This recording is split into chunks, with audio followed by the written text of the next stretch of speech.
Barrister حسان نیازی جو کہ وکیل بھی ہیں، جنہوں نے ہمیشہ آئین اور قانون کی بالادستی کی جدوجہد کی ہے، انسانی حقوق کی خلاف ورزیوں کے خلاف آواز بلند کی ہے، کل دہشت گردی کی عدالت کے باہر سے ضمانت ملنے کے بعد ایس پی نوشیروان نے ان کے اوپر جعلی مقدمہ بنا کے ان کو گرفتار کیا۔ آج ایک وکیل کو اس کالے کوٹ کے اندر جو ہے وہ ہتھ کڑی پہنا کے عدالت میں پیش کیا گیا، اور بجائے وہ مقدمہ جو جھوٹا مقدمہ وہ خارج ہوتا، جس کے اوپر وقوع کا ٹائم 11 بجے لکھا ہوا ہے، جبکہ 11:35 پہ وہ مجھے میسج کر رہا ہے کہ آؤ ناشتہ جو ہے وہ اکٹھے کرتے ہیں۔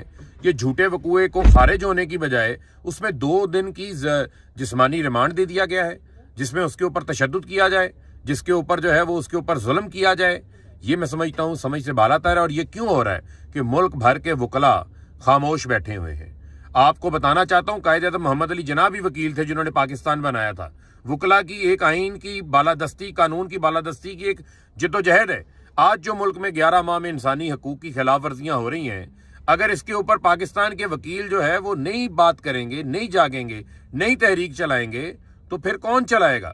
پوری قوم کی نظریں جو ہے وہ پاکستان کے وکلا کی طرف لگی ہوئی ہیں۔ آج حسان نیازی ہے، کل کو آپ ہوں گے، یہ ظلم بڑھے گا۔ اس کا مطلب یہ ہے کہ کوئی بھی حق اور سچ کی بات کرے گا وہ پابند سلاسل اس کو ڈال دیا جائے گا۔ یہ خاموشی کو توڑیں، یہ مذمتی قراردادوں سے باہر نکلیں۔ اس سے بڑھ کے جو ہے وہ اب آپ کو تحریک چلانی پڑے گی، موومنٹ چلانی پڑے گی۔ یہ آئین کی پامالی، یہ قانون کی پامالی، آئین کی بالادستی، قانون کی بالادستی کے لیے، انسانی حقوق کی خلاف ورزیوں کے خلاف اب آپ کو کھڑا ہونا پڑے گا۔